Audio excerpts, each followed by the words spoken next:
नमस्ते मेरे प्यारे दोस्तों, स्वागत है आपका अपना YouTube channel motive happy study पर। बिहार दरोगा में अब तक पूछे गए सभी प्रश्नों का हम लोग सब्जेक्ट वाइज स्टडी कर रहे हैं। इससे आपकी तैयारी को सटीक डायरेक्शन और परीक्षा में बेहतर लाभ मिलेगा। तो इस सीरीज का यह क्लास नंबर 3 है। इससे पहले जो भी क्लास 1 और 2 नहीं देखे होंगे वो प्ले लिस्ट में जाकर जरूर देख लीजिएगा। ठीक है, तो हम लोग शुरुआत किए हैं हिस्ट्री से, जिसमें कि प्राचीन भारत का इतिहास यानी एंशियंट हिस्ट्री आपका समाप्त हो चुका है और मध्यकालीन इतिहास चल रहा है यानी कि मेडावल हिस्ट्री। तो चलिए शुरुआत करते हैं। पहला क्वेश्चन इसमें पूछा गया है कि शेर शाह सूरी का मकबरा कहाँ स्थित है। तो इसका आंसर क्या होगा, आप लोग भी आंसर लगाते जाइएगा, देखिएगा आपका कितना सही हो रहा है। ठीक है, तो शेर शाह सूरी का मकबरा ये कहाँ स्थित है, तो इसका करेक्ट आंसर है ये सासाराम में स्थित है ना। शेर शाह सूरी का मकबरा कहाँ है, सासाराम में। बहुत इंपॉर्टेंट क्वेश्चन है, काफी इजी भी है, लेकिन कई बार एग्जाम में पूछा गया है, हर बार एग्जाम में रिपीट होते रहता है, इसलिए ध्यान रखना है। इंपॉर्टेंट क्वेश्चन है, शेर शाह सूरी का मकबरा कहाँ स्थित है, तो सासाराम में। ठीक है, अगर यहाँ से पूछा जाए आपसे कि शेर शाह सूरी का जन्म कब हुआ था, ठीक है। दूसरा क्वेश्चन आएगा कि इनकी माता का नाम क्या है, इसका पिता का नाम याद रखना है आपको। ठीक है, और इनकी प्रसिद्ध युद्ध भी हुआ, आगे देखेंगे। इनका बचपन का नाम क्या था, ठीक है। तो इनका जन्म कब हुआ था, इनके जन्म में क्या है, अलग अलग दो मत है ना। कहीं पे इनको बताया जाता है कि 1472 में इनका जन्म हुआ और कहीं पे 1486 बताया जाता है। ठीक है, तो दोनों आपको याद रखना है, कोई भी ऑप्शन में आपको एक ही मिलेगा। ठीक है, 1472 या तो 1486 में। इनका माता का नाम क्या था, तो इनका माता का नाम अज्ञात है ना, अभी तक मालूम नहीं हो पाया। इनका माता का नाम अज्ञात है, पिता का नाम इनका हसन खान है। ठीक है, याद रखना है, पिता का नाम क्या है, हसन खान है। ठीक है, और इनका बचपन का नाम क्या था, बचपन का नाम था फरीद खान है ना। शेर शाह सूरी का बचपन का नाम था फरीद खान।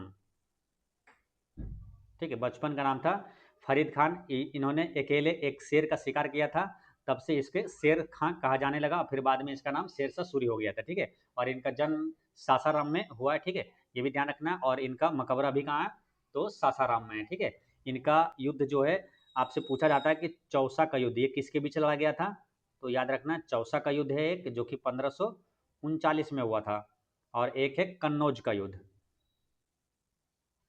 ठीक है, कन्नौज का युद्ध कब हुआ था, 1540 में हुआ था। ठीक है, दोनों लगातार है, 1539 और 40। ठीक है, तो इसको याद रख लेना, ऐसे चौक है ना, चौक चौक से याद रहेगा आपको। चौसा का युद्ध 1539 में और कन्नौज का युद्ध 1540 में। कन्नौज का युद्ध को ही इसे बिलग्राम का युद्ध भी कहा जाता है। तो चौसा का युद्ध किसके बीच हुआ था, शेर शाह और हुमायूं के बीच हुआ था, जिसमें शेर शाह विजय हुआ था। ठीक है, याद रखना है, शेर शाह और हुमायूं के बीच हुआ था, जिसमें शेरशाह विजय हुआ था। ठीक है, और दूसरा युद्ध जो कन्नौज का युद्ध 1540 में हुआ था, ये भी शेरशाह और हुमायूं के बीच हुआ था, जिसमें कि शेरशाह विजय हुआ था। ठीक है, तो ये ध्यान रखना है। चौसा का युद्ध जो कि 1539 में हुआ था, बक्सर के चौसा नामक स्थान पर लड़ा गया था, और इस युद्ध में हुमायूं की हार हुई थी और शेर शाह विजय हुआ था, जिसके बाद शेर शाह ने खुद को फरीद अल दिन शेर शाह का ताज पहनाया था। शेर शाह ने खुद को फरीद अल दिन शेर शाह का ताज पहनाया था। कन्नौज की युद्ध की बात करें तो ये 1540 में हुआ था और शेर शाह विजय हुआ था। तो शेर शाह सूरी की निर्णायक जीत हुई थी, जिसके परिणाम स्वरूप हुमायूं को भारत छोड़कर भागना पड़ा और उसे निर्वासन में जीवन बिताना पड़ा था, और भारत में सूर साम्राज्य की स्थापना हुई थी। कब, 1540 में। किसने किया था, तो शेरशाह सूर्य ने किया था। यानी कि आपसे अगर क्वेश्चन पूछा जाता है कि सूर साम्राज्य की स्थापना किसने किया था, तो शेरशाह सूर्य ने किया था, 1540 में किया था। ठीक है, ये चीज ध्यान रखना है। ठीक है, सूर वंश यानी कि इसे ही कहा जाता है द्वितीय अफगान वंश है ना। तो द्वितीय अफगान वंश की स्थापना अगर पूछे तो वही हो जाएगा क्या, 1540 में शेरशाह सूर्य ने किया था, द्वितीय अफगान वंश है ना। तो और ये कब से कब तक चला था, तो 1540 से 1545 तक ये दिल्ली पर शासन किया था शेरशाह सूरी ने। ठीक है, तो ये हुआ द्वितीय अफगान वंश। ठीक है, अगर आपसे पूछा जाए भारत में प्रथम अफगान वंश की स्थापना कब हुआ, तो देखिए प्रथम अफगान वंश जिसे क्या लोधी वंश कहते हैं, उसे ही प्रथम अफगान वंश कहा जाता है। तो लोधी वंश की स्थापना किसने किया था, तो बहलोल लोधी ने किया था, 1451 में किया था। ठीक है, पहला अफगान वंश यानी कि लोधी वंश का संस्थापक कौन था, तो बहलोल लोधी था। ठीक है, ये चीज याद रखना है। अगर आपकी बात करें यहाँ पर, पहले इसको देख लेते हैं। शेरशाह सूरी का जो मकबरा है सासाराम में, ये आपका देखिए सासाराम में यही शेरशाह सूरी का मकबरा है, जो कि काफी सुंदर दिखता है, पूरे तालाब के बीच में है ये मकबरा। ठीक है, ये एएसआई के अंडर में अभी है ना, भारतीय पुरातत्व सर्वेक्षण के अंदर में ये है ना। तो ये शेरशाह सूरी का मकबरा यहीं पर है, ठीक है। तो यहाँ पर आप कभी जाकर देख सकते हैं, तो ये पूरे तालाब के बीच में है, ठीक है। अच्छा, बात करते हैं क्या यहाँ शेरशाह सूरी से और भी जो प्रश्न पूछा जाता है इंपॉर्टेंट, आपसे पूछा जाएगा कि ग्रांड ट्रंक रोड का निर्माण किसने करवाया था? तो शेरशाह सूरी ने करवाया था। किसने? शेरशाह सूरी ने ग्रांड ट्रंक रोड का निर्माण करवाया था। पूछेगा क्या चांदी का रुपया नामक सिक्का किसने चलाया था? तो सबसे पहले शेरशाह सूरी ने ही चलाया था। पटना को प्रांतीय राजधानी किसने बनाया था? तो शेरशाह ने ही बनाया था, ठीक है। ये सभी इंपॉर्टेंट चीजें हैं, याद रखना है, ठीक है। तो पटना को प्रांतीय राजधानी किसने? शेरशाह सूरी ने ही बनाया था। शेरशाह सूरी की मृत्यु कब हुई थी? तो 22 मई 1545 में हो गया था इनकी मृत्यु, है ना। 22 मई 1545 को इसकी मृत्यु हो गया था। कहाँ? तो कालिंजर के किले में एक बारूद विस्फोट के कारण इनकी मृत्यु हो गया था, है ना। कालिंजर का किला कहाँ है? तो यूपी के बांदा जिले में है, ठीक है। चलिए नेक्स्ट क्वेश्चन पे चलते हैं। अकबर के 1567 के अभियान के दौरान मेवाड़ का शासक कौन था? अकबर के 1567 के अभियान के दौरान मेवाड़ का शासक कौन था? तो इसका आंसर क्या हो जाएगा? तो राणा उदय सिंह था, है ना। करेक्ट आंसर है ऑप्शन नंबर 2, राणा उदय सिंह उस समय मेवाड़ का शासक था, ठीक है। देखिए 1567 में राजपूताना के खिलाफ अपने अभियान का विस्तार करते हुए अकबर ने चित्तौड़गढ़ के किले की घेराबंदी की थी और 4 अगस्त 1522 से, है ना, 4 अगस्त 1522 से 28 फरवरी 1572 तक, है ना, 1522 से 1572 तक उदय सिंह द्वितीय मेवाड़ के महाराणा थे। कौन थे? उदय सिंह, है ना। तो उदय सिंह यहाँ पर करेक्ट आंसर हो जाएगा। 1567 की बात पूछा कि अभियान के दौरान, तो 1522 से 72 तक कौन था? राणा उदय सिंह था, जो कि महाराणा प्रताप का, है ना, किसका? महाराणा प्रताप के ये पिताजी थे, उदय सिंह, है ना। तो उदय सिंह द्वितीय जो है महाराणा प्रताप के पिता थे, ठीक है। ये भी आपको ध्यान रखना है। अकबर की बात करें, अकबर से बहुत सारे प्रश्न एग्जाम में पूछा जाता है, इसलिए अकबर के बारे में आपको डिटेल से याद रखना है, ठीक है। अकबर का आपसे पूछा जाएगा क्या? जन्म कब हुआ था, ठीक है। अकबर का जन्म कब हुआ था, और अकबर का पूछा जाए आपसे, अगर पूछा जाता है कि इनकी माता का नाम क्या था, ठीक है, इनका पिता का नाम क्या था, और ये अकबर का जन्म कब हुआ था, कहाँ हुआ था, ये ध्यान रखना है, ठीक है। अकबर कितने उम्र में ये सम्राट बना था, है उम्र बताना आपको कि सम्राट ये कितने उम्र में सम्राट बना था, ठीक है। तो बात करते हैं अकबर का जन्म ये कब हुआ था, तो 15 अक्टूबर 1542 को हुआ। उमरकोट पाकिस्तान में हुआ था। कहाँ? उमरकोट पाकिस्तान में हुआ था, ठीक है। और इनकी माता का नाम क्या था? हमीदा बानो बेगम था। इनकी माता का नाम था हमीदा बानो बेगम था। इनका पिता का नाम क्या था? हुमायूं, है ना। हुमायूं इनका पिता थे, यानी हुमायूं का पुत्र था कौन? अकबर, है ना। और ये कितने वर्ष के उम्र में ये सम्राट बना था? तो मात्र 13 वर्ष के उम्र में ये सम्राट बन गया था, ठीक है। ये चीज ध्यान रखना है। और जैसे कि ये हुमायूं का पुत्र था कौन? अकबर था, ठीक है। जैसे यहाँ पर याद रखेंगे आपको, जो मुगल वंश का जो शासक था उसको डिटेल में आपको ध्यान रखना है। जैसे मुगल वंश की बात करें, इसका संस्थापक कौन था? बाबर था, ठीक है। तो बाबर का पुत्र था हुमायूं, हुमायूं का पुत्र था अकबर, अकबर का पुत्र था जहांगीर, जहांगीर का पुत्र था शाहजहां, शाहजहां का पुत्र था औरंगजेब, ठीक है। तो याद रखना भादशाह, है ना, भादशाह से ये 6 शासक आपको आसानी से याद रहेगा। बाबर, हुमायूं, अकबर, जहांगीर, शाहजहां और औरंगजेब, ठीक है। तो ये अकबर जो है ये किसका? हुमायूं का पुत्र था, है, और बाबर का ये पोता था, ठीक है। तो ऐसे आपको ध्यान रखना है। अकबर का शासनकाल की बात करें, जो 13 वर्ष के उम्र में पहली बार सम्राट बना था, कब? 1556 में बना था, है ना। तो अकबर का पहली बार मतलब शासक बना था, या तो आपसे पूछे राज्याभिषेक कब हुआ था, तो 1556 से ये 1605 तक इनका शासनकाल रहा था, ठीक है। अब इसके बीच में कई महत्वपूर्ण घटनाएं हुए जो कि आपको याद रखना है। 1556 की बात कर ले पहले, तो पानीपत का दूसरा युद्ध कब हुआ था? तो 5 नवंबर 1556 को हुआ था, है ना। अकबर और हेमू के बीच हुआ था, जिसमें क्या हुआ? अकबर विजय हुआ था और हेमू को पराजित किया था। तो ऐसे प्रश्न पूछा जाता है कि पानीपत का दूसरा युद्ध में हेमू को किसने पराजित किया था? तो अकबर ने पराजित किया था, ठीक है। याद रखना किसने? अकबर ने पराजित किया था। अकबर और हेमू के बीच हुआ था, ठीक है। इसमें अकबर विजय हुआ था, ठीक है। बात करते हैं हम 1563 यानी 1562, इसमें 1562 में क्या किया था? अकबर ने दास प्रथा का पूछे अंत कब किया था? दास प्रथा का अंत किया था 1562 में। 1563 में तीर्थ यात्रा कर को ये समाप्त किया था, है ना। 1563 में तीर्थ यात्रा कर समाप्त किया था। 1564 में क्या किया था? तो अकबर ने पूछे 1564 में क्या किया था? तो जजियागढ़ समाप्त किया था, है ना, जजिया कर समाप्त किया था। और 1565 में क्या हुआ था, तो 1565 में इन्होंने आगरा का किला बनवाया। कहाँ का, तो आगरा का किला बनवाया था। ठीक है, तो फिर से समझिए, देखिए इसको आसानी से याद रखना कैसे, देखिए दो है यहाँ पर, है ना, 1562 दो, यानी कि दास प्रथा का अंत, दो से दास, दो से दो, तो याद कर लेना इसको, दास प्रथा का अंत किया था दो में, है ना, 1562। ठीक है, दो वाला। तीर्थ यानी तीन है, तो याद 63, तीन है यहाँ लास्ट में, देखिए तीन है, तो तीर्थ यात्रा कर समाप्त किया था तीन वाला 1563। जजिया कर समाप्त किया था 1564। और आगरा का किला अकबर ने बनवाया था कब, 1565 में बनवाया था। ठीक है, आगे बढ़ते हैं। 1571 में फतेहपुर सिकरी का निर्माण किया था ना, फतेहपुर सिकरी की स्थापना किसने किया था, अकबर ने किया था 1571 ईस्वी में। और मनसबदारी प्रथा की भी शुरुआत किया था ना, फतेहपुर सिकरी ये, और मनसबदारी प्रथा, डायरेक्ट क्वेश्चन आ जाता है कि मनसबदारी प्रथा को किसने शुरू किया, मनसबदारी प्रणाली, है ना, मनसबदारी प्रणाली को शुरुआत किसने किया था, तो अकबर ने किया था। और गुजरात विजय कब किया था, 1572 में इन्होंने गुजरात विजय कर लिया था ना, गुजरात पर विजय के उपलक्ष्य में ये फतेहपुर सिकरी में बुलंद दरवाजा का निर्माण करवाया था। फिर 1573 में इन्होंने क्या किया था, सूरत पर अधिकार कर लिया था, है ना, 1573 में ये सूरत पर अधिकार कर लिया था। ठीक है, 1574 में पटना में अकबर ने दाऊद खान को पराजित किया था। तो क्वेश्चन डायरेक्ट आ जाता है बिहार के एग्जाम से, काफी महत्वपूर्ण है, पूछेगा कि 1574 में पटना में दाऊद खान को किसने पराजित किया था, तो दाऊद खान को पराजित किया था किसने, अकबर ने। ठीक है, तो याद रखना है, दाऊद खान ने किसको मतलब अकबर ने किसको, दाऊद खान को पराजित किया था 1574 में। 1575 में बात करें, तो 1575 में क्या हुआ था, तो अकबर ने 1575 में फतेहपुर सिकरी में इबादत खाना की स्थापना किया था, है ना, क्या किया था, फतेहपुर सिकरी में इबादत खाना की स्थापना किया था। ठीक है, और जो गुजरात विजय के उपलक्ष्य में जो बुलंद दरवाजा का निर्माण करवाया था वो 1575 में ही करवाया था।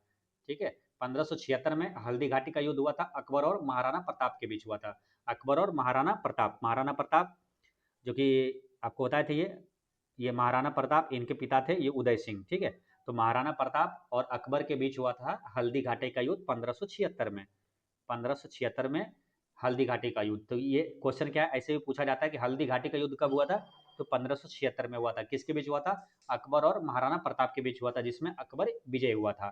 ठीक है, अकबर ने मजहरनामा की घोषणा कब किया था, अकबर ने मजहरनामा की घोषणा कब किया था, 1579 में किया था, है ना, मजहरनामा, मजहरनामा की घोषणा कब किया था, तो 1579 में किया था, किसने, अकबर ने किया था। ठीक है, और दीन इलाही की स्थापना कब किया था, 1582 में, अकबर ने 1582 में दीन ए इलाही की स्थापना किया था। ठीक है, दीन ए इलाही की स्थापना किया था। एक अति महत्वपूर्ण प्रश्न आपको याद रखना है, सुलह ए कुल या सार्वभौमिक शांति की नीति, ये किसने शुरू किया था, ये किसने अपनाया था, है ना, तो क्या है, सुलह ए कुल, सुलह ए कुल, ठीक है, सुलह ए कुल या सार्वभौमिक शांति की नीति किसने अपनाया था, तो अकबर ने। किसने शुरू किया, तो ये अकबर के शासनकाल में ये शुरू हुआ था, और कब हुआ था, 1582 में, सुलह ए कुल या तो सार्वभौमिक शांति। ठीक है, चलिए एक क्वेश्चन आएगा आपका, दीन ए इलाही स्वीकार करने वाला पहला हिंदू कौन था, तो दीन ए इलाही स्वीकार करने वाला पहला हिंदू कौन था, तो वो बीरबल था। कौन था, बीरबल। बीरबल का ही बचपन का नाम क्या था, महेश दास था। ठीक है, बात करते हैं दो अति महत्वपूर्ण व्यक्ति का नाम याद रखना आपको, अकबर का संरक्षक का नाम पूछा जाता है, अकबर का संरक्षक कौन था, तो बैरम खान था। कौन था, अकबर का संरक्षक था बैरम खान। ठीक है, और एक नाम ये हो गया बैरम खान, और दूसरा नाम याद रखना, अकबर का राजस्व मंत्री कौन था, तो टोडरमल था। अकबर का राजस्व मंत्री कौन था, तो टोडरमल था। ठीक है, ये दोनों अति महत्वपूर्ण याद रखना है, अकबर का संरक्षक हो गया बैरम खान, और अकबर का राजस्व मंत्री हो गया टोडरमल हो गया। और नवरत्न किसके दरबार में रहते थे, तो नवरत्न जो है अकबर और चंद्रगुप्त द्वितीय, ये दोनों के दरबार में रहते थे। ठीक है, ये सारे अति महत्वपूर्ण प्रश्न है, आपको याद रखना है। ठीक है, चलिए नेक्स्ट क्वेश्चन की बात करें, तो मुगल राजकुमारी गुलबदन बेगम ने हुमायूंनामा किसके अनुरोध पर लिखा था, तो गुलबदन बेगम ने हुमायूंनामा किसके अनुरोध पर लिखा था, तो इसका करेक्ट आंसर हो जाएगा अकबर, है ना, अकबर के कहने पर ही गुलबदन बेगम ने हुमायूंनामा की रचना किया था। यानी यहाँ से एक महत्वपूर्ण प्रश्न ये भी याद रखना है, हुमायूंनामा के लेखक कौन है, तो गुलबदन बेगम है। ठीक है, गुलबदन बेगम जो कि बाबर की पुत्री थी। हुमायूंनामा के लेखक है गुलबदन बेगम, और ये किस भाषा में लिखा गया था, तो फारसी भाषा में ना, हुमायूंनामा जो है हुमायूंनामा किस भाषा में लिखा गया? तो फारसी भाषा में लिखा गया था, ठीक है। तो ये तो एक चीज़ तो मालूम होना चाहिए आपको, अगर डायरेक्ट आपसे पूछा जाता है ना कि मुगल काल की आधिकारिक भाषा क्या थी, तो मुगल काल की आधिकारिक भाषा था क्या? फारसी, ठीक है। क्या था? फारसी। तो अधिकतर अधिकतर जो चीज़ें हैं, यानी कि अधिकतर इनके यहाँ इस काल में जो पुस्तक है वो फारसी भाषा में लिखा गया था, ठीक है। जैसे कि हुमायूंनामा फारसी में लिखा गया, और अगर आपसे बात करें अकबरनामा भी फारसी में लिखा गया था, ठीक है। और जहांगीरनामा भी फारसी में लिखा गया था, ठीक है। इस तरह से क्या फारसी में ही लिखा गया था, ठीक है।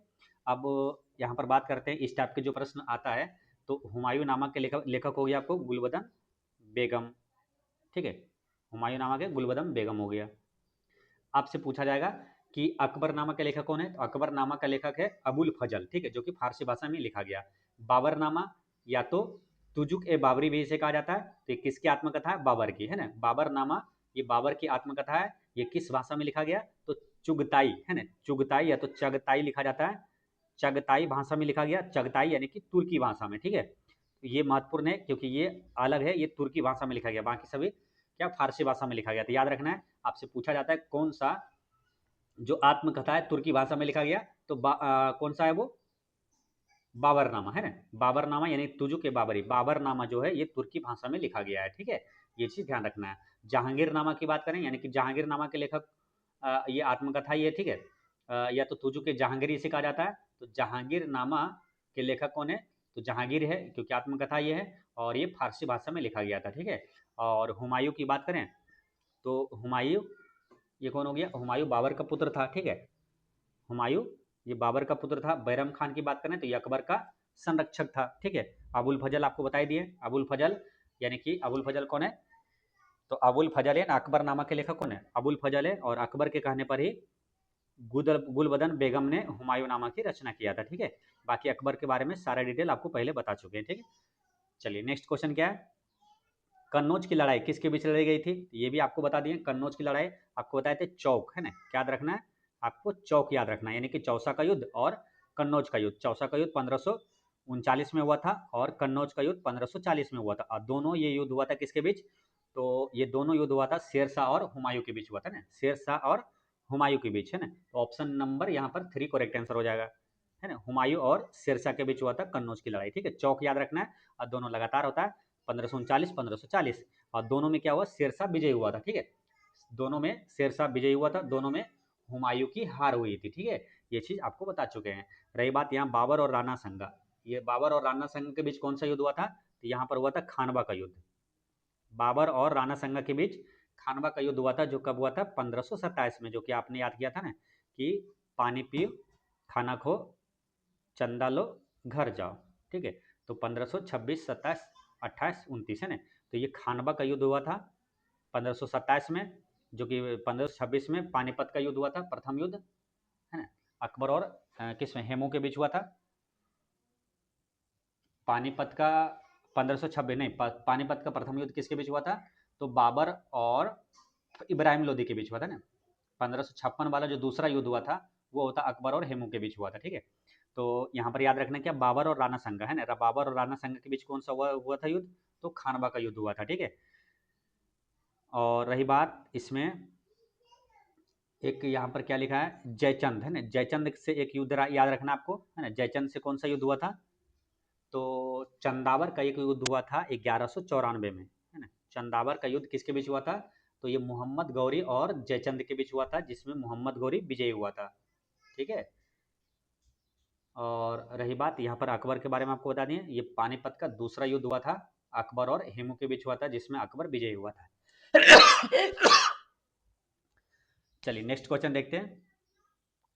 निकोलो कोंटी नामक इटावली यात्री किसके शासनकाल में भारत आया था? बहुत इंपॉर्टेंट क्वेश्चन है ना। एग्जाम में कई बार पूछा जाता है, डायरेक्ट पूछ लिया जाएगा निकोलो कोंटी ये कहाँ का यात्री था और किसके शासनकाल में भारत आया था, ये दोनों प्रश्न पूछा जाता है, ठीक है। तो निकोलो कोंटी आपको बताना है, निकोलो कोंटी कहाँ का? इटली का यात्री था, ये किसके शासनकाल में भारत आया था, ठीक है। चलिए इसका आंसर बताना है आपको। निकोलो कोंटी, तो ये नाम से याद रखना, Niccolo Conti Italy, Niccolo Conti Italy, ये इटली का यात्री था, ठीक है। पहले तो याद रखना ये इटली का यात्री था। ये किसके शासनकाल में भारत आया था? तो ये देवराय प्रथम के शासनकाल में ये भारत आया था। ठीक है, ये याद रखना आपको। इसी टाइप के अति महत्वपूर्ण प्रश्न आपको याद रखना है। इब्न बतूता ये कहाँ का यात्री था? क्वेश्चन आता है इब्न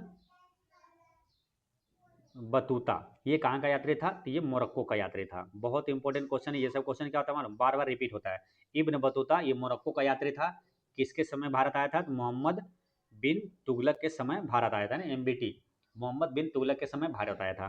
फिर तीसरा नाम क्या है? अलबरूनी। ये अलबरूनी कहाँ का यात्री था और किसके समय भारत आया था? अलबरूनी, अलबरूनी। तो अलबरूनी जो है ये उज्बेकिस्तान का यात्री था। कहाँ का? उज्बेकिस्तान का। और ये भारत आया था महमूद गजनवी के समय। किसके समय? तो महमूद गजनवी के समय ये भारत आया था। ठीक है, और आता है कौन सा क्वेश्चन यहाँ से जो कि एग्जाम में रिपीट होता है बार बार, कई एग्जामों में आया है, ह्वेनसोंग है ना। ह्वेनसोंग ये कहाँ का यात्री था और किसके समय भारत आया था? बहुत बार रिपीट होता है ये क्वेश्चन, ह्वेनसोंग। तो ह्वेनसोंग ये चीनी का यात्री था, मालूम है आपको। और ये आया था किसके समय? तो हर्षवर्धन के शासनकाल में आया था, है ना, हर्षवर्धन। हर्षवर्धन के शासनकाल में भारत आया था। और ये नालंदा विश्वविद्यालय में अध्ययन किया था। 630 ईस्वी में ये भारत आया था, है ना। बहुत इंपॉर्टेंट क्वेश्चन है, ये पूछा जाता है। तो ह्वेनसोंग चीनी का यात्री था, हर्षवर्धन के समय भारत आया था। ऐसे याद भी रख लेना, ह्वेनसोंग हर्षवर्धन, ह्वेनसोंग हर्षवर्धन। ठीक है, दोनों हो से ह्वेनसोंग हर्षवर्धन। क्योंकि एक और चीनी यात्री फाहियान, फाहियान किसके समय भारत आया था? तो फाहियान वो भी चीनी यात्री था और ये चंद्रगुप्त द्वितीय के समय भारत आया था ना। फाहियान चंद्रगुप्त द्वितीय के समय भारत आया था। ठीक है, ये चीज आपको याद रखना है। अब देवराय प्रथम हो गया। यहाँ पर एक नाम है आपका कृष्णदेवराय। कृष्णदेवराय से एक प्रश्न याद रखना आपको। अष्ट दिग्गज किसके दरबार में रहता था? तो अष्ट दिग्गज जो है कृष्णदेव राय के दरबार में रहता था। अष्ट प्रधान जो हो गया वो शिवाजी के दरबार में रहता था। ठीक है, तो यहाँ भी कंफ्यूजन होता है। अष्ट प्रधान शिवाजी है, अष्ट दिग्गज तो कृष्णदेव राय के दरबार में रहता था। याद ऐसे रखना ताकि कंफ्यूजन ना हो। अष्ट दिग्गज देवराय, दिग्गज देवराय है ना। तो अष्ट दिग्गज वाला है कृष्णदेव राय और अष्ट प्रधान हो गया शिवाजी के दरबार में रहता था। नेक्स्ट क्वेश्चन क्या है? इब्न बतूता के बारे में निम्नलिखित में से कौन सा कथन सत्य है? तो इब्न बतूता पहला क्या है? तो यह मोरक्को का यात्री था। ये तो सही है ना। ये मोरक्को का यात्री था इब्न बतूता। यह मोहम्मद बिन तुगलक के समय भारत आया था। ये भी सही है ना। MBT के समय ये भारत आया था इब्न बतूता। और उसने रेहला लिखा है ना। रेहला पुस्तक के लेखक कौन है? इब्न बतूता ही है। ठीक है, यानी कि ये तीनों सही है। तो इसका करेक्ट आंसर क्या हो जाएगा? सभी सत्य है। ऑप्शन 4 यहाँ पर करेक्ट आंसर है। ठीक है, क्वेश्चन नंबर 6 का हो गया ऑप्शन नंबर 4। ठीक है, इसी तरह एक क्वेश्चन आता है एक पुस्तक का नाम, जैसे रेहला पुस्तक के लेखक हो गया इब्न बतूता। और एक पुस्तक का नाम याद रखना आपको, किताब उल हिंद। इसके लेखक कौन है? किताब उल हिंद पुस्तक के लेखक कौन है? तो इसके लेखक है अल बरूनी, है ना। कौन है? अल बरूनी। अल बरूनी है, जो कि आपको बताए थे। अल बरूनी किसके समय भारत आया था? अभी बताए थे, आप लोग भी कमेंट करके बताइएगा। अल बरूनी जो कि उज्बेकिस्तान का था और महमूद गजनवी के समय भारत आया था। चलिए नेक्स्ट क्वेश्चन क्या है? निम्नलिखित में से किसे मुगल बादशाह द्वारा बुरहान उल मुल्क की उपाधि प्रदान की गई है? किसे मुगल बादशाह द्वारा बुरहान उल मुल्क की उपाधि प्रदान की गई है? तो किसे, ये जो बुरहान उल मुल्क का उपाधि किसे प्रदान किया गया? तो ये किया गया था किसको? तो सआदत खान, है ना, सआदत खान को किया गया था ना। तो सआदत खान को मुगल सम्राट मोहम्मद शाह ने, किसने? मुगल सम्राट था मोहम्मद शाह ने बुरहान उल मुल्क की उपाधि दिया था। ठीक है, यहाँ पर एक नाम है नादिर शाह। नादिर शाह से एक प्रश्न आता है क्या? ईरान का नेपोलियन किसे कहा जाता है? नादिर शाह को कहा जाता है। वहीं आपसे पूछे कि भारत का नेपोलियन किसे कहा जाता है? चलिए, काफ़ी इजी क्वेश्चन है, कई बार एग्जाम में। आप लोग कमेंट में बताइएगा कि भारत का नेपोलियन किसे कहा जाता है। ठीक है, उसके बारे में और भी बताते हैं आपको। जिसे समुद्र पर है ना, मतलब सिक्कों पर, है ना, सिक्कों पर बिना बजाते हुए भी दिखाया गया है। ठीक है, और प्रयाग प्रशस्ति अभिलेख जो है उसी से संबंधित है, भारत का नेपोलियन। ठीक है, तो भारत का नेपोलियन किसे कहा जाता है? आप लोग कमेंट में बताइएगा। ठीक है, अब रही बात यहाँ पर अहमद शाह अब्दाली है। इनसे रिलेटेड एक अति महत्वपूर्ण प्रश्न याद रखना क्या, कि पानीपत का जो तीसरा युद्ध है किसके बीच हुआ था? तो अहमद शाह अब्दाली और मराठा के बीच हुआ था, है ना, जिसमें मराठों की बुरी तरह हार हुई थी। पानीपत का तीसरा युद्ध जो कि 1700 कब हुआ था? 61 में हुआ था ना। 1761 में अहमद शाह अब्दाली और मराठा के बीच हुआ था। ठीक है, चलिए नेक्स्ट क्वेश्चन है। क्वेश्चन नंबर 8 में कि जहां आरा द्वारा लिखित शेख मोइनुद्दीन चिश्ती की जीवनी है। तो जहां आरा द्वारा लिखित शेख मोइनुद्दीन चिश्ती की जीवनी का नाम क्या है? ये पूछा है ना, कौन सी जीवनी है वो। तो इसका आंसर क्या होगा? जिसको किसने जहां आरा द्वारा लिखी शेख मोइनुद्दीन चिश्ती की जीवनी का नाम क्या है? तो उसका नाम है मुनीस अल अरबाब, है ना। ऑप्शन नंबर एक ही होगा इसका करेक्ट आंसर, है ना। मुनीस अल अरबाब इसका करेक्ट आंसर है, ठीक है। अब बात करते हैं, ख्वाजा मोइनुद्दीन चिश्ती एक प्रसिद्ध सूफी संत था, ठीक है। ख्वाजा मोइनुद्दीन चिश्ती जो है एक प्रसिद्ध सूफी संत थे, जिनका जन्म कब हुआ था? 1143 ईस्वी में हुआ था। कहाँ हुआ था? सिस्तान यानी कि ईरान में हुआ था ना, तो याद रखना है सिस्तान जो कि ईरान में पड़ता है, इनका जन्म हुआ था मोइनुद्दीन चिश्ती का, ठीक है। और 12वीं शताब्दी में भारत में इस्लाम का प्रचार किया और अजमेर शहर में बस गए थे। भारत में चिश्ती संप्रदाय का स्थापना किसने किया था? तो मोइनुद्दीन चिश्ती ने किया था। भारत में चिश्ती संप्रदाय की स्थापना मोइनुद्दीन चिश्ती ने ही किया था, ठीक है, याद रखना है। और मोइनुद्दीन चिश्ती की दरगाह पूछे कहाँ है? तो इनकी दरगाह जो है, मोइनुद्दीन चिश्ती की दरगाह कहाँ है? अजमेर में है, ठीक है। एक दो दरगाह है जो कि काफ़ी इंपॉर्टेंट है, एग्जाम में वही आता है। जैसे कि आपको याद रखना है मोइनुद्दीन चिश्ती की दरगाह, फिर आपको याद रखना है शेख सलीम चिश्ती की दरगाह कहाँ है? तो फतेहपुर सिकरी में, जो कि उत्तर प्रदेश में। और एक आता है निजामुद्दीन औलिया की दरगाह। तो निजामुद्दीन औलिया की दरगाह कहाँ है? नई दिल्ली में, है ना। तो नई दिल्ली में है, याद रखना है, नई दिल्ली दिल्ली में है, ठीक है। निजामुद्दीन औलिया की दरगाह कहाँ है? दिल्ली में, ठीक है।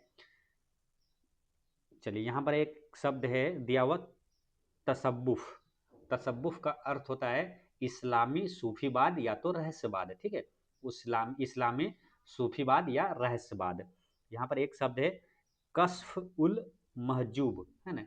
तो कश्फ उल महजूब जो है, ये सूफी बाद पर पहला औपचारिक ग्रंथ था, जिसे 11वीं शताब्दी में फारसी विद्वान अल हुजबिरी किसके द्वारा?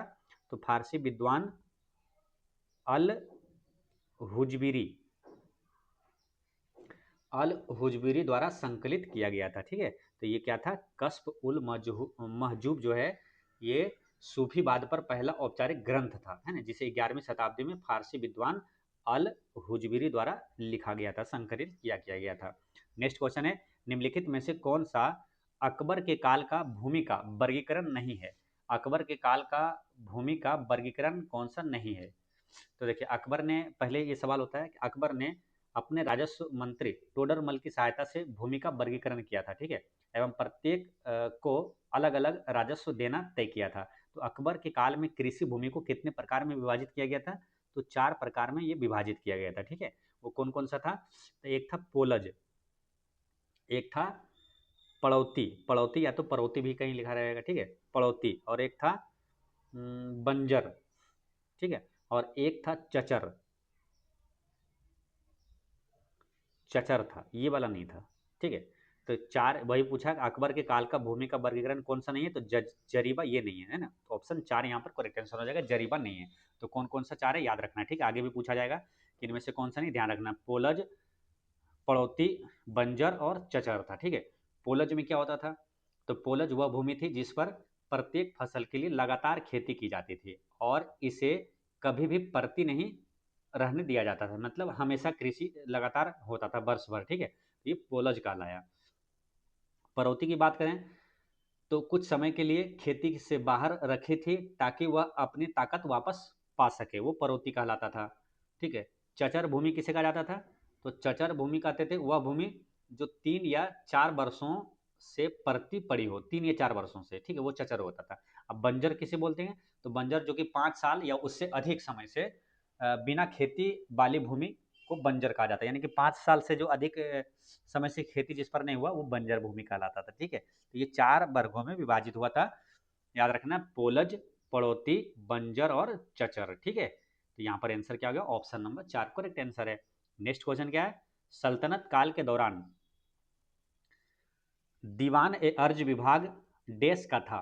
तो सल्तनत काल के दौरान दीवान ए अर्ज विभाग जो है, ये किसका था? राजस्व से संबंधित था, या तो सैन्य, या तो प्रशासन, या तो कानून। तो ये सैन्य विभाग का था, है ना, सेना से संबंधित था, सैन्य विभाग का ये था दीवान अर्ज विभाग, ठीक है। दीवान अर्ज विभाग की स्थापना किसने किया था मालूम? तो दीवान अर्ज ये किसने बनाया था? तो बलबन ने बनाया था, ठीक है। बलबन वही है जहां से एक प्रश्न पूछा जाता है सिजदा मतलब एवं पाबोस की प्रथा किसने शुरू किया था? बलबन ने। और रक्त एवं लोह की नीति किसने अपनाया था? तो बलबन ने। ठीक है, तो वही बलबन है जिसने दीवान अर्ज विभाग का स्थापना किया था, और दीवान अर्ज विभाग जो है ये सैन्य प्रशासन से संबंधित है। ठीक है, चलिए नेक्स्ट क्वेश्चन है, कृष्णदेव राय ने अपनी माता के नाम पर विजयनगर के समीप किस उपनगर की स्थापना की? कृष्णदेव राय ने अपनी माता के नाम पर विजयनगर के पास किस उपनगर की स्थापना किया था? ये सब क्वेश्चन क्या है, हार्ड क्वेश्चन है, पूछा जाता है तो आप वहां पर फंस जाते हैं, इसलिए याद रखना, ध्यान रखना, इस टाइप के प्रश्न भी पूछे जाते हैं। कृष्णदेव राय ने अपनी माता के नाम पर विजयनगर के समीप किस उपनगर की स्थापना किया था? तो इसका आंसर क्या है?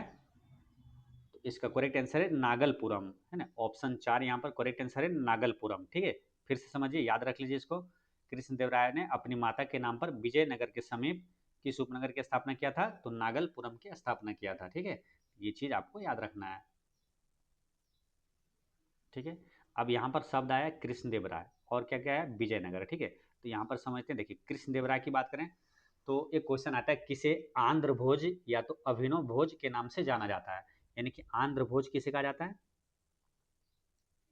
अगर आपसे क्वेश्चन पूछा जाता है आंध्र भोज ये किसे कहा जाता है, तो आंध्र भोज या तो अभिनव भोज जो है, भोज है, ये कृष्णदेव राय को ही कहा जाता है। ठीक है, अष्ट दिग्गज किसके दरबार में रहता था?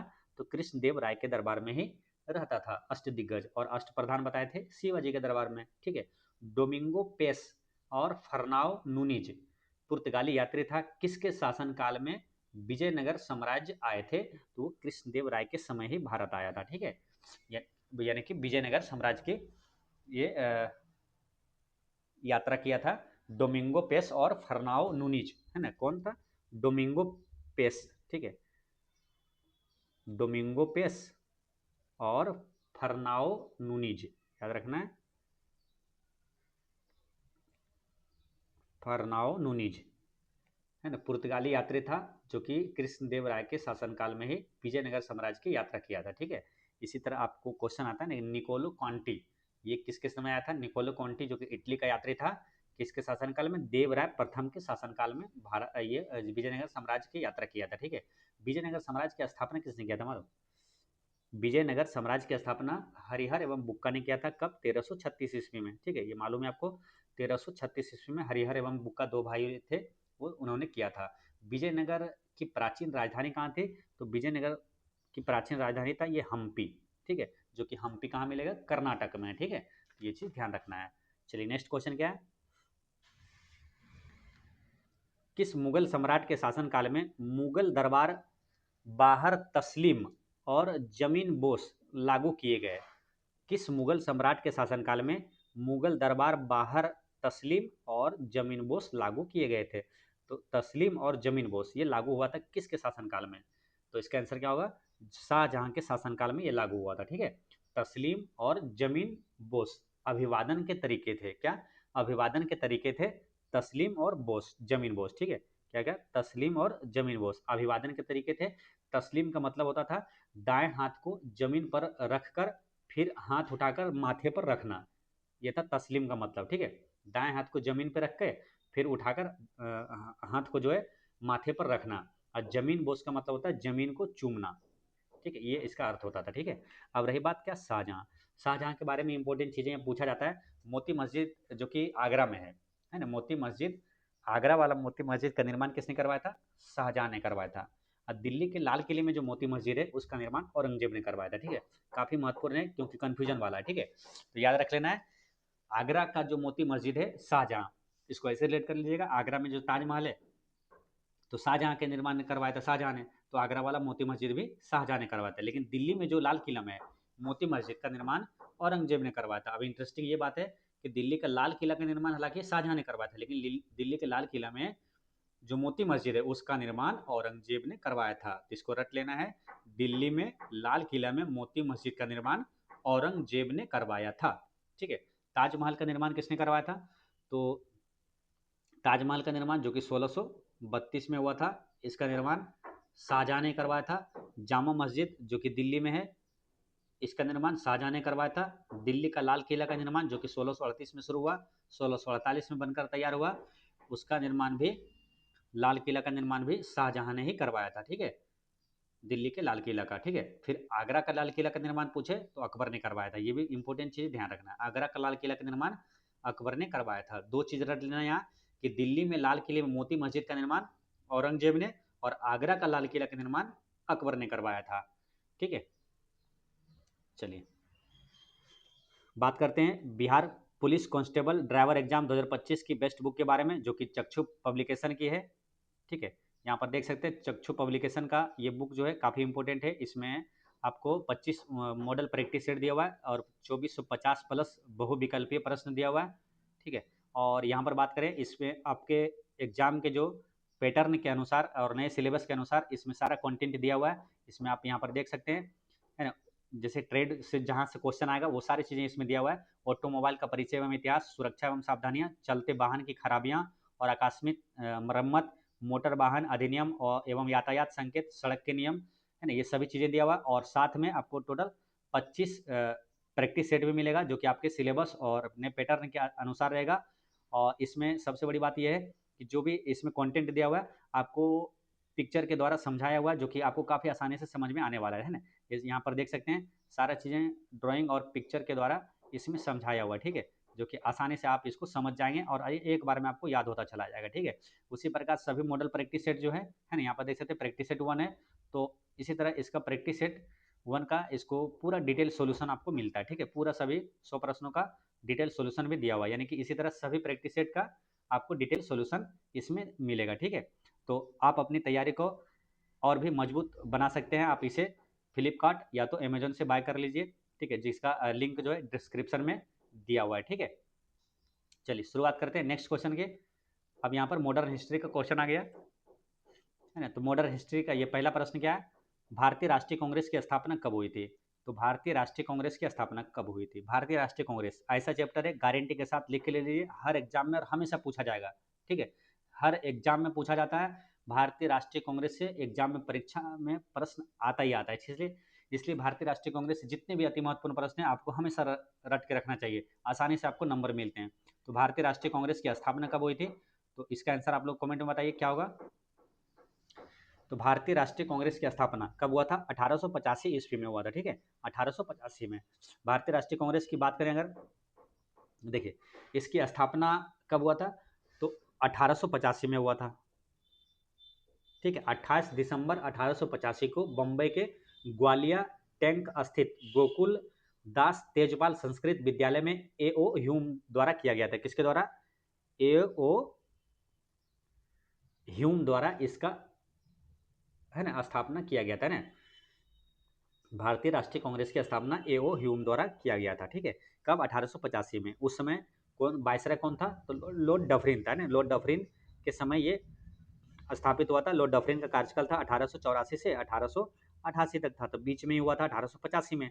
तो अगर पूछा जाए भारतीय राष्ट्रीय कांग्रेस के समय भारत के वायसराय कौन थे, तो लॉर्ड डफरिन था। कौन था, डफरिन, है ना, लॉर्ड डफरिन था, ठीक है। और अब यहाँ से पूछा जाएगा क्या, भारतीय राष्ट्रीय कांग्रेस के प्रथम अध्यक्ष कौन थे, ठीक है।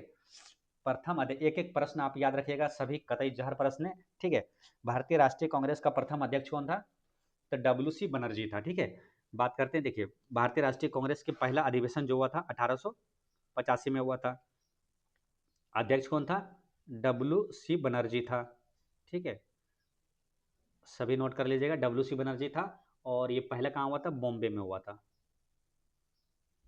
ठीक है, बॉम्बे में। दूसरा अधिवेशन जो है 1886 में हुआ था, और दूसरा अधिवेशन का 1886 में, ये इसका अध्यक्ष कौन था, दादा भाई नौरोजी, और ये कहाँ हुआ था, कोलकाता में हुआ था, ठीक है। और तीसरा अधिवेशन जो भारतीय राष्ट्रीय कांग्रेस का है 1887 में हुआ था, ये कहाँ पर हुआ था, तो मद्रास में हुआ था, और इसके अध्यक्ष कौन थे, तो बदरुद्दीन तैयब जी थे। कौन थे, बदरुद्दीन तैयब जी थे, और कहाँ पर हुआ था, मद्रास में हुआ था, ठीक है। ये तीनों में ने अति महत्वपूर्ण सभी है कि कब हुआ था पहला अधिवेशन, कहाँ उसके अध्यक्ष कौन थे, और कहाँ हुआ था, ये तीनों चीज़ रट के रखना आपको, ये तीनों से लगातार, ठीक है। तो पहला देखिए अधिवेशन जो है 1885 में, कहाँ, बॉम्बे में हुआ था, अध्यक्ष डब्ल्यू.सी. बनर्जी। दूसरा कोलकाता में हुआ था, अध्यक्ष दादा भाई नौरोजी। तीसरा 1887 में हुआ था, कहाँ, मद्रास में हुआ था। अध्यक्ष कौन थे, बदरुद्दीन तैयब जी। अब यहाँ से प्रश्न क्या आता है, पूछा जाएगा, पहला अध्यक्ष हो गया डब्ल्यू सी बनर्जी। पूछा जाएगा पहला मुस्लिम अध्यक्ष कौन था, भारतीय राष्ट्रीय कांग्रेस का पहला मुस्लिम अध्यक्ष कौन थे, तो बदरुद्दीन तैयब जी थे। पहला अंग्रेज अध्यक्ष कौन थे, जॉर्ज यूले थे। अगर भारतीय राष्ट्रीय कांग्रेस की पहली महिला अध्यक्ष कौन थे, तो एनी बिसेंट, है ना। भारतीय राष्ट्रीय कांग्रेस की पहली महिला अध्यक्ष कौन थे, तो एनी बिसेंट, जो कि 1917 के कोलकाता अधिवेशन में बनी थी ना। किस, कब, तो कोलकाता अधिवेशन में बनी थी, ठीक है। और भारतीय राष्ट्रीय कांग्रेस की पहली भारतीय महिला अध्यक्ष अगर पूछे तो वो कौन थी, सरोजिनी नायडू, है ना, सरोजिनी नायडू। सरोजिनी नायडू, जो ये कब बनी थी, 1925 के कानपुर अधिवेशन में, है ना, 1925 के कानपुर अधिवेशन में, ठीक है। तो याद रखना है, 1925 के कानपुर अधिवेशन में भारतीय राष्ट्रीय कांग्रेस की पहली भारतीय महिला अध्यक्ष सरोजिनी नायडू बनी थी, ठीक है। महात्मा गांधी की अध्यक्षता में कांग्रेस का एकमात्र वार्षिक अधिवेशन कौन सा था, महात्मा गांधी की अध्यक्षता में भारतीय राष्ट्रीय कांग्रेस का एकमात्र वार्षिक अधिवेशन कौन था, तो वो था बेलगांव अधिवेशन, है ना। बेलगाम अधिवेशन 1924 का, जो कि कहाँ, बेलगाम कर्नाटक में पड़ता है ना, 1924 का बेलगाम अधिवेशन, ठीक है।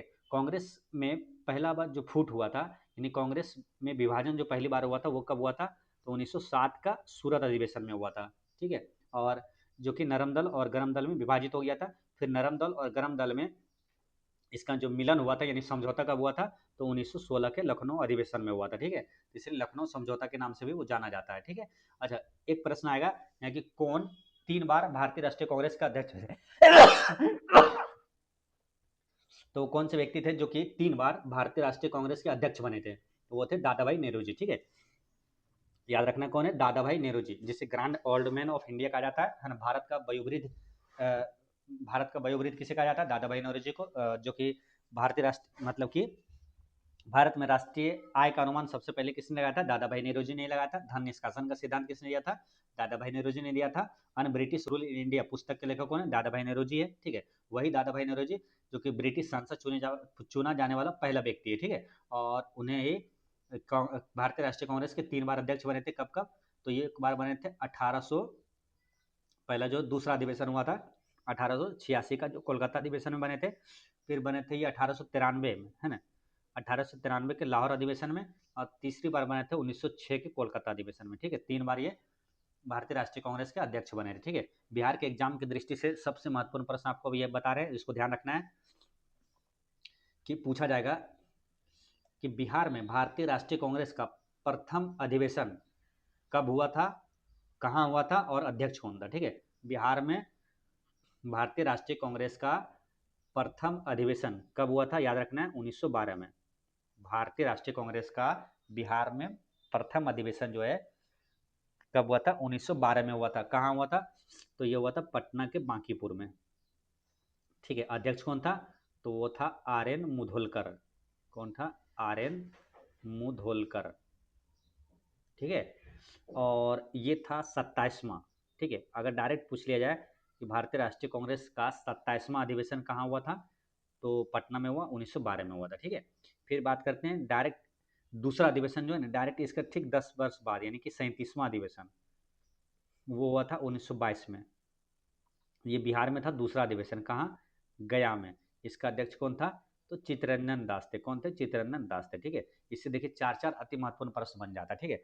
27वां अधिवेशन कब हुआ था, या तो बिहार में भारतीय राष्ट्रीय कांग्रेस का पहला अधिवेशन कब हुआ था, कहाँ हुआ था और अध्यक्ष कौन था, ठीक है। दोनों से चार चार प्रश्न बनता है, याद रखना है। देखिए, बिहार में भारतीय राष्ट्रीय कांग्रेस का पहला अधिवेशन जो है 1912 में हुआ था, ठीक 10 वर्ष बाद, यानी कि 1922 में, ठीक है। ऐसे याद रख लेना आपको। ठीक 27वां था, ठीक 10 इसमें जोड़ दिए, 37वां, ठीक है, 27वां, और ठीक 10 वर्ष इसमें जोड़िए, 37वां अधिवेशन, जो कि दूसरा हुआ था गया में हुआ था, ठीक है। अध्यक्ष की बात करें तो पहला अध्यक्ष था आर्यन मादुल का, दूसरा जो हुआ था गया में, कब हुआ था, 22 में, है ना, 1922। तो दूसरा हुआ था 1922 में, तो 22 वाला अध्यक्ष कौन है, दास, 22 दास, है ना, 22 दास, यानी कि 1922 वाला जो अध्यक्ष है चित्तरंजन दास, है ना। तो 22 दास, ठीक है। तो ऐसे याद रख लेना आपको, ठीक है। चलिए, बहुत महत्वपूर्ण है, बीपीएससी में कई बार रिपीट हुआ है ना कि बिहार में भारतीय राष्ट्रीय कांग्रेस का अधिवेशन, पहला अधिवेशन कब हुआ था, कहाँ हुआ था, ठीक है, और अध्यक्ष कौन था। ये सभी चारों चारों प्रश्न याद रखना है आपको, ठीक है। चलिए, और प्रश्न यहाँ से याद रखना है क्या, भारत छोड़ो आंदोलन के समय भारतीय राष्ट्रीय कांग्रेस के अध्यक्ष कौन थे, तो अबुल कलाम आजाद थे। कौन थे, अबुल कलाम आजाद, है ना, अबुल कलाम आजाद शायद ये भारत के पहले शिक्षा मंत्री भी है ना, अबुल कलाम आज़ाद, जिनका जन्म 11 नवंबर 1888 में हुआ था, और जिस पे ना राष्ट्रीय शिक्षा दिवस मनाया जाता है इन्हीं के जन्म दिवस पर, ना, अबुल कलाम आज़ाद। तो भारत छोड़ो आंदोलन के समय भारतीय राष्ट्रीय कांग्रेस का अध्यक्ष कौन थे? अबुल कलाम आज़ाद। स्वतंत्रता के समय पूछे भारतीय राष्ट्रीय कांग्रेस के अध्यक्ष कौन थे, तो वो थे आचार्य JB कृपलानी, है ना। स्वतंत्रता के समय भारतीय राष्ट्रीय कांग्रेस का अध्यक्ष कौन था? JB कृपलानी थे, ठीक है। आजादी के समय भारतीय राष्ट्रीय कांग्रेस का अध्यक्ष कौन थे? JB कृपलानी। नेक्स्ट क्वेश्चन क्या है? व्यपगत का सिद्धांत से कौन संबंधित है? तो व्यपगत का सिद्धांत या तो डॉक्ट्रिन ऑफ लेप्स या तो हड़प की नीति इसे कहा जाता है। तो व्यपगत का सिद्धांत किसने अपनाया था, किसने शुरू किया था? तो ये क्या था? लॉर्ड डलहौजी ने, है ना। तो आंसर क्या हो जाएगा? डलहौजी, ऑप्शन नंबर 4 में दिया हुआ है। डलहौजी ने किया था। डलहौजी का कार्यकाल कब से कब तक था मालूम? ये था 1848 से 1856 था। देखिए ये डेट भी याद रखना चाहिए, ठीक है। इससे क्या होता है ना, इसके बीच में जो भी घटना हुआ तो किसके समय पूछा जाएगा तो आसानी से बन जाएगा। जैसे 1853 में भारत में पहली बार रेल चला था, ठीक है। तो रेल जो चला तो उस समय वायसराय कौन था पूछेगा तो कौन हो जाएगा? लॉर्ड डलहौजी हो जाएगा ना, क्योंकि 48 से 56 तक डलहौजी का कार्यकाल था। तो 1853 में यहाँ पर भारत में पहली बार रेल चला था, है ना। यात्री ट्रेन जो चली थी 16 अप्रैल 1853 को बम्बई से थाने के बीच 34 किलोमीटर है, ठीक है। तो उसमें वायसराय कौन? डलहौजी था। भारत के किस गवर्नर जनरल ने भारत में डाक सेवा की शुरुआत किया था? तो लॉर्ड डलहौजी ने ही किया था, ठीक है। तो ऐसे ध्यान रखना है। भारत के प्रथम वायसराय की बात करें तो ये था लॉर्ड कैनिंग, है ना। लॉर्ड कैनिंग कौन था? भारत के पहले वायसराय थे, जिसका कार्यकाल 1856 से 62 तक था, ठीक है। लॉर्ड कॉर्नवालिस की बात करें, यहाँ बहुत महत्वपूर्ण प्रश्न आता है। तो ये अस्थायी बंदोबस्त का जनक किसे कहा जाता है? तो लॉर्ड कॉर्नवालिस को कहा जाता है। अस्थायी बंदोबस्त बालिस ऐसे याद रखना है रिलेट करके। क्यों? क्योंकि देखिए एक है उधर स्थानीय स्वशासन, उसमें कंफ्यूजन हो जाता है। स्थानीय स्वशासन का जनक है लॉर्ड रिपन, है ना, जिसके समय में नियमित जनगणना की शुरुआत हुआ था 1881 में, है ना। तो वो लॉर्ड रिपन है, वो स्थानीय स्वशासन का जनक कहा जाता है। अस्थायी बंदोबस्त बालिस है, ठीक है। ऐसे ध्यान रखना है। इसी तरह और भी प्रश्न आता है, जैसे कि महालवाड़ी व्यवस्था के जनक कौन है? तो होल्ट मैकेंजी है। और एक आता है रैयतवाड़ी व्यवस्था का जनक कौन है? तो वो कौन है? थॉमस मुनरो, है ना, थॉमस मुनरो। तो ऐसे ध्यान रखना आपको। और बात करें क्या, हाँ, भारत में पुलिस सेवा का जनक किसे कहा जाता है? कॉर्नवालिस को ही कहा जाता है। भारत में सिविल सेवा का जनक लॉर्ड कॉर्नवालिस को ही कहा जाता है। ये मिंटो कौन है? तो मिंटो दो व्यक्ति थे ना, मिंटो प्रथम और मिंटो द्वितीय। तो मिंटो प्रथम का कार्यकाल था 1807 से 1813, और एक मिंटो द्वितीय आया था जो कि 1905 से 1910 तक था, है ना। जो कि मॉरले मिंटो सुधार जो 1909 में आया था, तो ये मिंटो द्वितीय के समय आया था, ठीक है। तो इस तरह से ध्यान रखना सारी चीज़ें। चलिए नेक्स्ट क्वेश्चन क्या है? भारत का प्रथम वायसराय कौन था? चलिए अभी बताएं, इसका आंसर आप लोग कमेंट में बताइए। भारत का प्रथम वायसराय कौन था? तो इसमें कौन हो जाएगा? लॉर्ड कैनिंग हो जाएगा ना। लॉर्ड कैनिंग, जिसका कार्यकाल 1856 से 62 तक था, ठीक है। लॉर्ड कैनिंग ये है क्या? भारत के प्रथम वायसराय। अब इसी टाइप के तीन चार प्रश्न आएगा, जैसे प्रथम है ना, जैसे इसी तरह आएगा। बंगाल का प्रथम गवर्नर कौन था? तो कौन था? रॉबर्ट क्लाइव था। कौन था? Robert Clive. रॉबर्ट क्लाइव, जिसने द्वैत शासन को पहली बार ये लागू किया था 1765 में ना। ये रॉबर्ट क्लाइव वही है ना। तो रॉबर्ट क्लाइव भारत का बंगाल का प्रथम गवर्नर था। बंगाल का प्रथम गवर्नर जनरल पूछे वो कौन था? वारेन हेस्टिंग्स, है ना। बंगाल का प्रथम गवर्नर जनरल वारेन हेस्टिंग्स, जिसका कार्यकाल 1774 से 85 तक था शायद, है। और भारत का प्रथम गवर्नर जनरल पूछे तो वो था कौन? लॉर्ड विलियम बेंटिक, भारत का, ठीक है। फिर समझिए, देखिए बंगाल का प्रथम governor general Warren Hastings, Bharat का प्रथम governor general Lord William Bentinck, है ना, जो कि 1828 से 1835 तक इसका कार्यकाल था, है ना। इसी के समय में सती प्रथा या तो ठगों का दमन हुआ था लॉर्ड विलियम बेंटिक के समय, ठीक है। और लॉर्ड विलियम बेंटिक के समय ना भारत में जो अंग्रेजी शिक्षा का नियम जो पारित हुआ था, ठीक है। और डलहौजी के बारे में आपको मालूम ही है। डलहौजी जो कि हड़प नीति अपनाया था, और भारत में पहली बार यात्री ट्रेन चला था जो 1853 में लॉर्ड डलहौजी के समय, ठीक है। तो ये सारे एक्स्ट्रा फैक्ट्स आपको याद रखना है। नेक्स्ट क्वेश्चन क्या? इनकलाब जिंदाबाद का नारा किसने दिया था? चलिए चार ऑप्शन है। इनकलाब जिंदाबाद का नारा किसने दिया था? चलिए इसका आंसर बताना है। इनकलाब जिंदाबाद का नारा किसने दिया था? तो इसका आंसर क्या हो जाएगा? भगत सिंह, है ना। इनकलाब जिंदाबाद का नारा किसने दिया था? भगत सिंह ने दिया था। ठीक है, एक क्वेश्चन बिहार एसएससी सीजीएल में पूछा गया था क्या पिछले बार मानो, कि भगत सिंह का जन्म किस गांव में हुआ था? ठीक है, तो आंसर क्या याद रखना है आपको? बंगा गांव में हुआ था। कहाँ? तो कहाँ हुआ था? बंगा गांव में हुआ था, जो कि कहाँ है? पाकिस्तान में। ठीक है, ये पूछा गया था बिहार एसएससी सीजीएल में। तो भगत सिंह का जन्म कहाँ हुआ था? बंगा गांव में हुआ था, ये ध्यान रखना आपको। ठीक है, और इसके बारे में डिटेल में बात करेंगे। पहले यहाँ बात करते हैं क्या, जैसे कि नारा के बारे में पूछा था। ठीक है, तो इस टाइप के जो नारा है ना, तो वो भी चीज़ ध्यान रखना आपको, है ना। ये तो पूछ लिया गया है, तो ये भी पूछा जा सकता है। और भी चीज़ें ध्यान रखना है। देखिए, इनकलाब जिंदाबाद के रचयिता कौन है? ठीक है, इनकलाब जिंदाबाद का नारा तो ये प्रसिद्ध हुआ था भगत सिंह के नाम से। ठीक है, लेकिन इनकलाब जिंदाबाद के रचयिता अगर पूछे तो मौलाना हसरत मोहानी है। कौन है? तो याद रखना, मौलाना हसरत मोहानी। ठीक है, इस टाइप के प्रश्न बीपीएससी में पूछा जाता है। जैसे आपको मालूम है नारा इसने दिया था, लेकिन पूछ दिया जाएगा क्या, इसके रचयिता कौन थे, लेखक कौन थे, तो वहां पे फंस जाते हैं। ठीक है, तो इसलिए ध्यान रखना है, हसरत मोहानी थे इनकलाब जिंदाबाद के रचयिता। इसी प्रकार एक है, सरफरोशी की तमन्ना अब हमारे दिल में है, देखना है जोर कितना बाजुए कातिल में है। यह कथन किसने कहा था? तो ये कहा था राम प्रसाद बिस्मिल ने। ठीक है, याद रखना है, ये कहा था राम प्रसाद बिस्मिल ने, लेकिन इसके रचयिता कौन है? तो यह ध्यान रखना है, सरफरोशी की तमन्ना ये पंक्ति के लेखक पूछे तो वह है बिस्मिल अजीमाबादी। कौन है? तो बिस्मिल अजीमाबादी, बिस्मिल अजीमाबादी, है ना। ये कौन है? बिस्मिल अजीमाबादी कौन है? सरफरोशी की तमन्ना अब हमारे दिल में, इसके लेखक है ना। इस पंक्ति के लेखक किसने लिखा? बिस्मिल अजीमाबादी लिखा था, लेकिन इसको नारा लगाया था किसने, कहा था किसने? तो वो राम प्रसाद बिस्मिल ने कहा था। ठीक है, दोनों एक जैसा नाम है, ध्यान रखना है ना। राम प्रसाद बिस्मिल ने कहा था और बिस्मिल अजीमाबादी ने लिखा था इसे। ठीक है, चलिए बात करते, तुम मुझे खून दो मैं तुम्हें आज़ादी दूंगा, यह नारा किसने दिया था? तो सुभाष चंद्र बोस ने दिया था।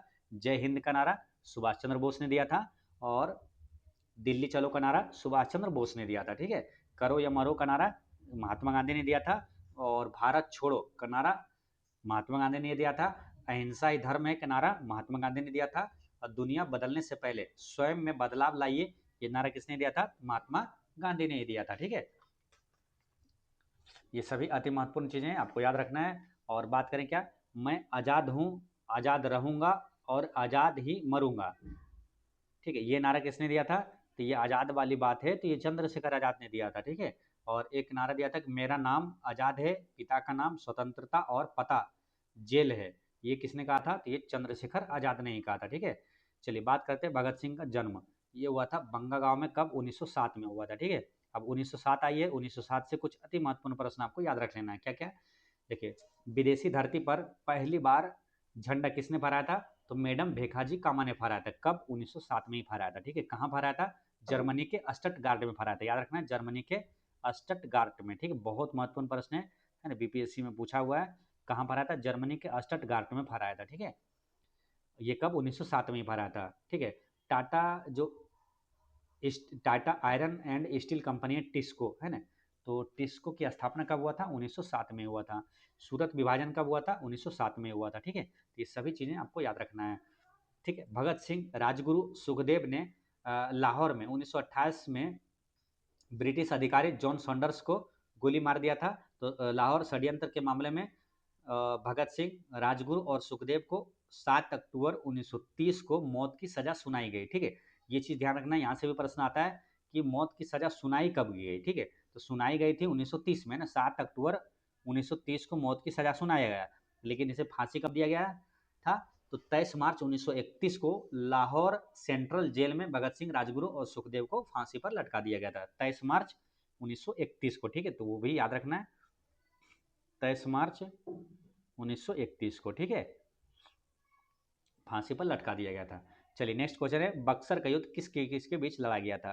तो बक्सर का युद्ध किसके बीच हुआ था? तो मीर कासिम और अंग्रेज के बीच हुआ था ना। बक्सर का युद्ध 1764 में हुआ था, अंग्रेज और मीर कासिम के बीच हुआ था, जिसमें अंग्रेज विजय हुआ था। ठीक है, ये चीज ध्यान रखना है। प्लासी का युद्ध पूछे तो ये किसके बीच हुआ था? तो प्लासी का युद्ध रॉबर्ट क्लाइव और सिराजुद्दौला के बीच हुआ था, यानी कि रॉबर्ट क्लाइव अंग्रेज की तरफ से था और सिराजुद्दौला के बीच हुआ था प्लासी का युद्ध 1757 में, जिसमें रॉबर्ट क्लाइव यानी अंग्रेज इसमें भी विजयी रहा था। ठीक है, ये चीज़ ध्यान रखना है, ठीक है। चलिए, बाकी कुंवर सिंह जो 1857 की क्रांति में अंग्रेजों के खिलाफ लड़ा था, ठीक है, ये तो मालूम ही आपको, ठीक है। चलिए नेक्स्ट क्वेश्चन क्या है, भारत में प्रथम सत्याग्रह गांधी जी ने कहाँ शुरू किया गया था? तो भारत में प्रथम सत्याग्रह ये हुआ था चंपारण में शुरुआत हुआ था, ठीक है। कब हुआ था? तो चंपारण सत्याग्रह 1917 में हुआ था। ये पूछे कि पहली बार सत्याग्रह कब कहाँ पर हुआ था? तो दक्षिण अफ्रीका में गांधी जी ने किया था, ठीक है। लेकिन भारत में पहला सत्याग्रह चंपारण में हुआ था 1917 में, ठीक है। यहाँ से कई अति महत्वपूर्ण प्रश्न आता है, ठीक है, हर बार आता है, ध्यान रखना है। पहले बात करते क्या, चंपारण आने के लिए गांधी जी को आमंत्रित किसने किया था? तो राजकुमार शुक्ला ने किया था, ठीक है, याद रखना है। किसने? राजकुमार शुक्ल ने किया था। चंपारण आने के लिए निमंत्रण किसने दिया था? राजकुमार शुक्ल ने दिया था।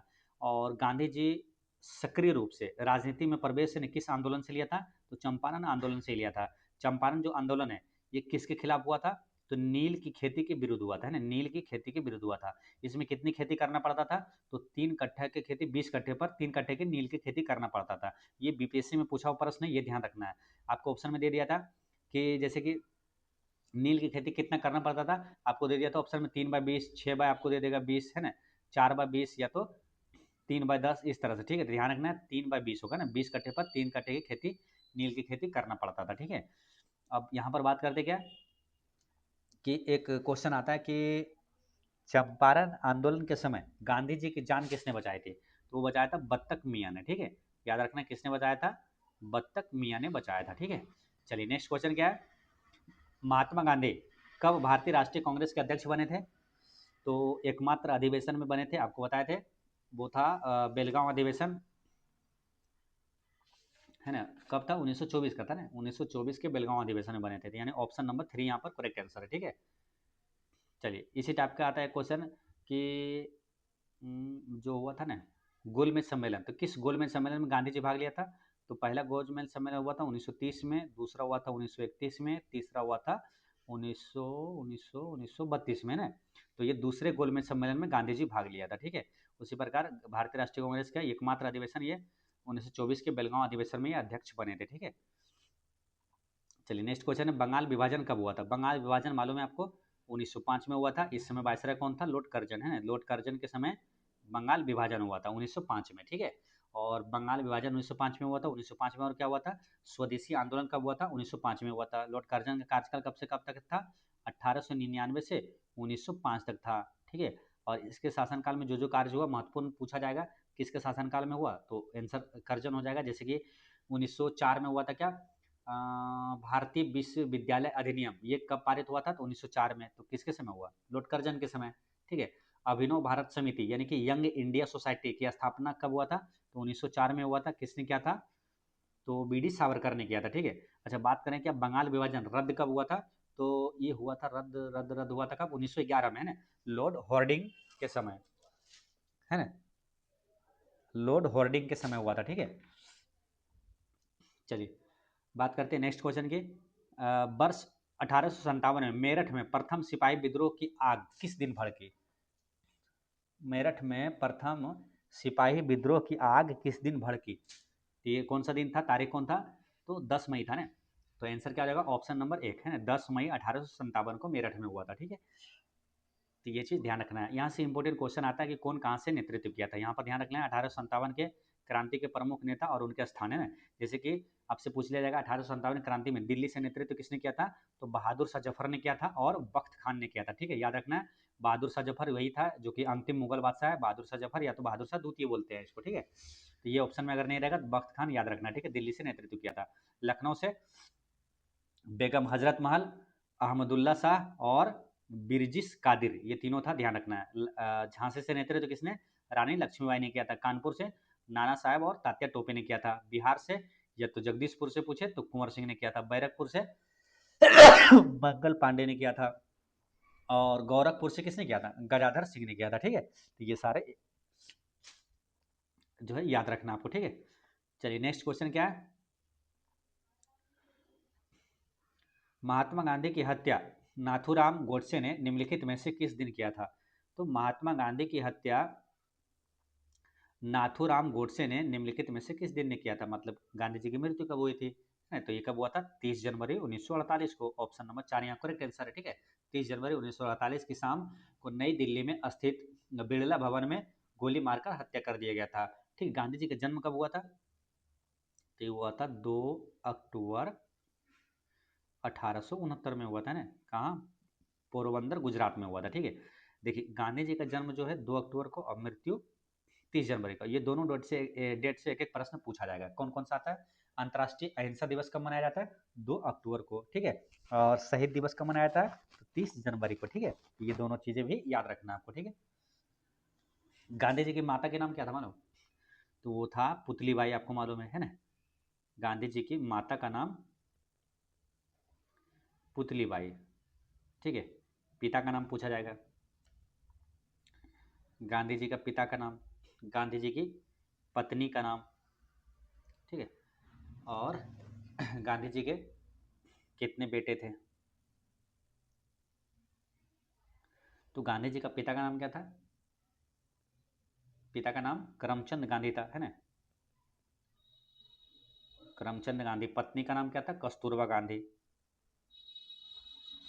और इनके 4 बेटे थे, है ना। चारों बेटों का नाम क्या था? एक था हरिलाल, फिर मनीलाल और रामदास और देवदास, है ना। 4 पुत्र इनके थे।